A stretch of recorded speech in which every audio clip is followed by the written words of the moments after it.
Okay, so there's two problems with this setup, but look at that chain line. So you can already see the way that that old hub works on that old carbon wheel is it pushes the cassette quite far out. Now I'm switching that to a 10-speed anyway because it's a 9-speed at the moment.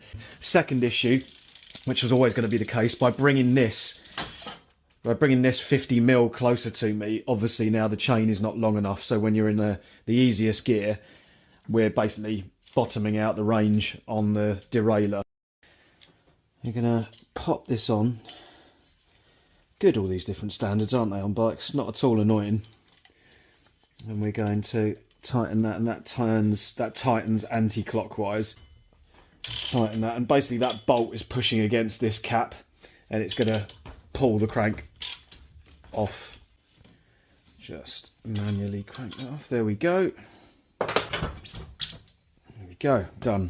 Okay, so it's a stupid idea to run any more than 2 spacers because I'm going to run out of thread on this side and it's just going to be ridiculous. So the easiest solution to this is, because I'm in a unique situation where I can move the bottom bracket shell, I'm just going to push it over by another 2.5–3 mil. Okay, so they're loosened off now, and I'm just going to push this to basically where that line is.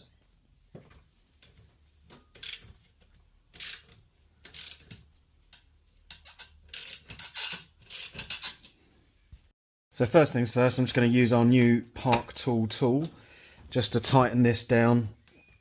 It's only been hand tightened, so I'm going to tighten that right up and get that as tight as we can. Non-drive side in. There we go.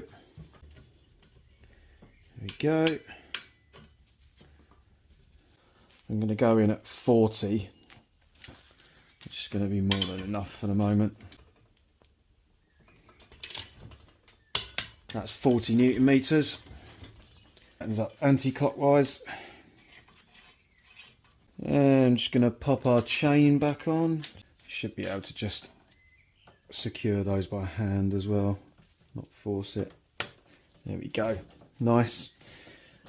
There we go. Let's see if this works then.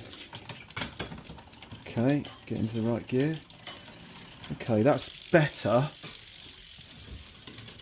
Still some rub there. I think we may have the culprit here. I think it's just manufacturing tolerances are pretty shoddy, which I'm surprised by for a SRAM product, to be honest. But then the Spider, to be fair, is a proprietary product, but it's manufactured by someone else, so it can only go in this orientation.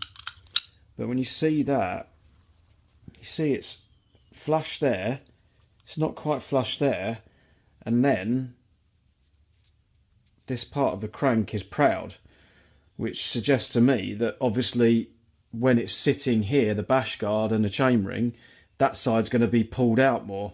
Okay, so I got bored of trying to make this work. Clearly there's a tolerance issue with the manufacturing of this proprietary Spider.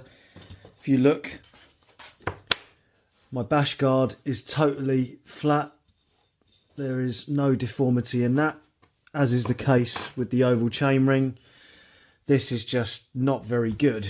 So what I've done is taken that proprietary rubbish off, and I've put the original SRAM 32 tooth chainring on, and it actually is perfectly fine now in terms of chain line.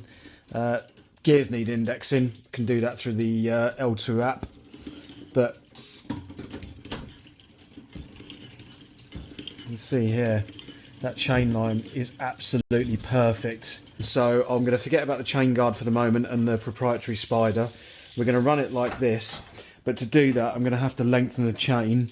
But before I do that, I'm going to switch this 9 cassette out to this new 10 speed that I've got, this Sun Race cassette, which looks nice. It's a mountain bike cassette, of course. It's 1142, I believe, this one.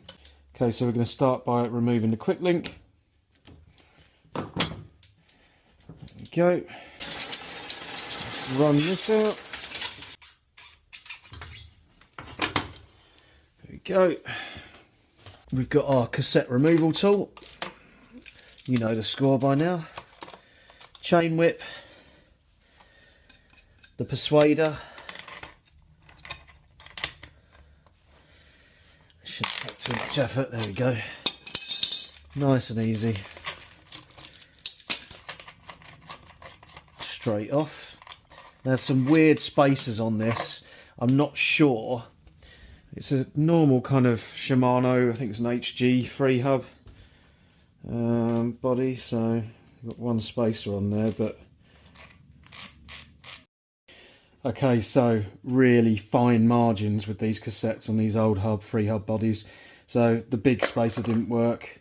This one, which I think is 1mm, didn't work, but I had some almost shim type width of spacers, so I think this one might be 1/2 mm or 1/4 mm. That one worked. It just needed something to seat this properly onto the free hub body.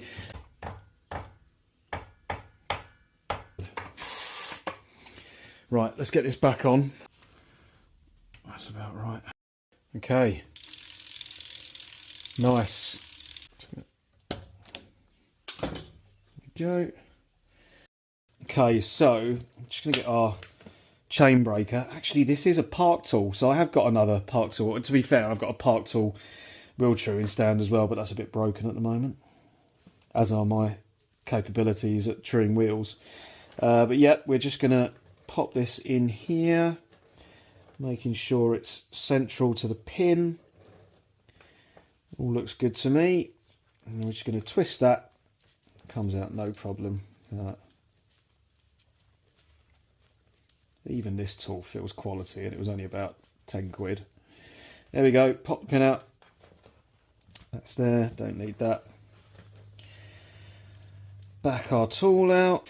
So, as I say, just to double check, we've got 1, 2, 3, 4, 5, 6, 7, 8, 9, 10, 11, 12, 13, 14, 15, 16. So, we're going to take our new chain, and we're just going to go a little bit conservative, as I say. I think we're going to go to about 21 links. Newer chains tend to be a little bit tougher. Okay, so I've connected the new and old sections up with a quick link. Okay, so I've got a feeling it's going to be a little bit too baggy, to be honest. Always tricky. There we go, let's see.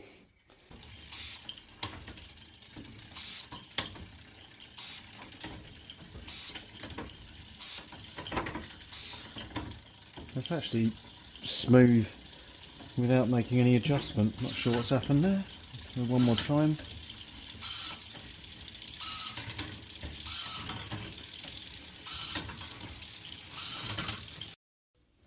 How much dare we push it out? That's about probably an inch further forward than the other one. Just nip that back up. Don't want this to feel kind of ergonomically really weird. So there's 70 there. So, and then just make sure, yep, same kind of angle. We can nip these back up now. Okay, here goes nothing. Just going to use our rusty pipe cutter to get through this.